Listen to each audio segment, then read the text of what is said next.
People sometimes ask me what my writing routine looks like. Do I wake up at 5 in the morning? Do I have a strict daily word count? Do I write for 8 hours a day? The answer is no, not even close. I'm Jake Winters, I've written 2 crime thrillers, and if there's one thing I've learned, it's that there isn't one perfect writing routine. Every writer works differently. What matters isn't whether your routine looks impressive, it's whether it actually helps you finish books. Today, I want to show you what my writing routine really looks like, and more importantly, the things that consistently slow me down.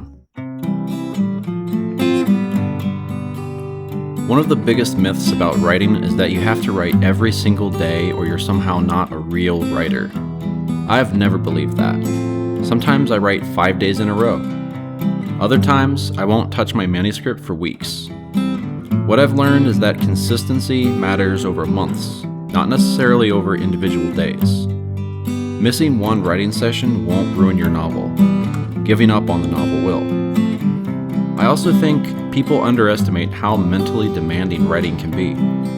Sometimes stepping away for a day or two allows me to come back with a fresh perspective. I've solved plot problems while doing absolutely nothing related to writing. The important thing is that I always come back. This might surprise people, but I spend far more time thinking about my novels than actually typing them. Some of my best ideas come while I'm walking, driving somewhere, working out at the gym, or even lying in bed trying to fall asleep.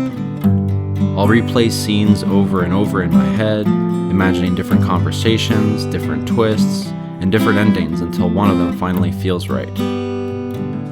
By the time I actually sit down to write, I usually have a pretty clear picture of where the chapter needs to go. That doesn't mean everything comes out perfectly, but it means I'm not staring at a blank page wondering what happens next.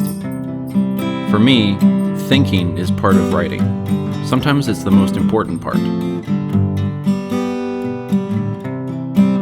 This is probably the biggest lesson I've learned since writing my first novel. When I first started writing, I'd spend hours rewriting the same page.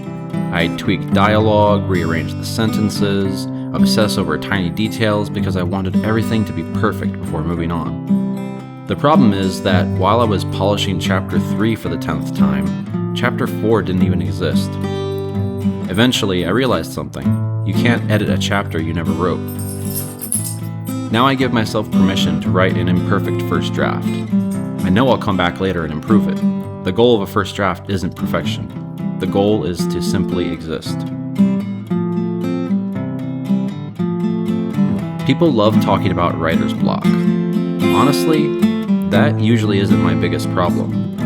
My biggest problem is overthinking. I'll start questioning everything. Is the dialogue realistic? Would this character actually make this decision? Is this plot twist believable enough? Should I rewrite the previous chapter before I continue? Sometimes I spend more time questioning my decisions than it would have taken to simply write them. Ironically, most of those questions become much easier to answer once the entire manuscript exists. You can't really judge whether chapter 5 works until you've written chapter 20. Whenever I feel stuck, I almost always watch a movie or show that has great writing. Not because I'm trying to copy another storyteller, and definitely not because I'm looking for ideas to steal. I watch great storytellers in action because great writing reminds me of why I wanted to become a writer in the first place. Sometimes all it takes is one incredible scene to make me excited about writing again.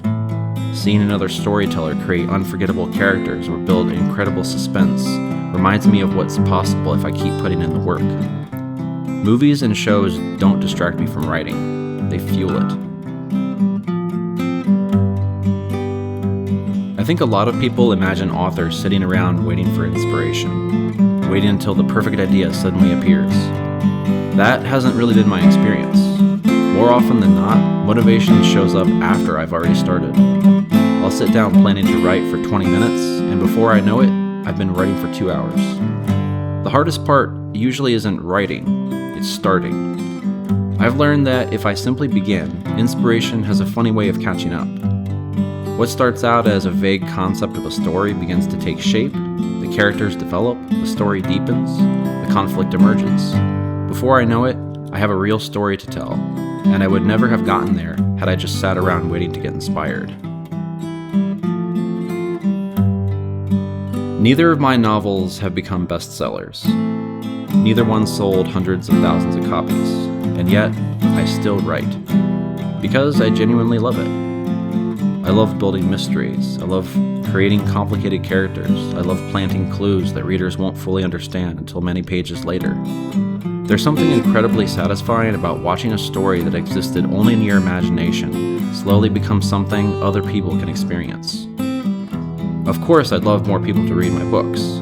Every author would. But even if only a handful of people ever do, I still think creating something meaningful is worth the effort. If there's one thing I've learned, it's that you don't need someone else's writing routine. You need a routine that helps you finish stories. Some writers wake up before sunrise every day. Others write late at night. Some outline every chapter before they begin. Others discover the story as they go. None of those approaches are automatically right or wrong. The only question that really matters is this: does your routine help you finish books? Because at the end of the day, finished novels change lives. Half-finished novels usually don't. I plan on going into more detail about writing styles using a top-down versus bottom-up approach in a future video, so be sure to stick around for that. If you're a writer, I'd love to know what your writing routine looks like.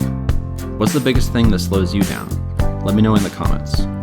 If you enjoy videos about crime fiction, writing, storytelling, and following my journey as an indie author, I'd love to have you subscribe.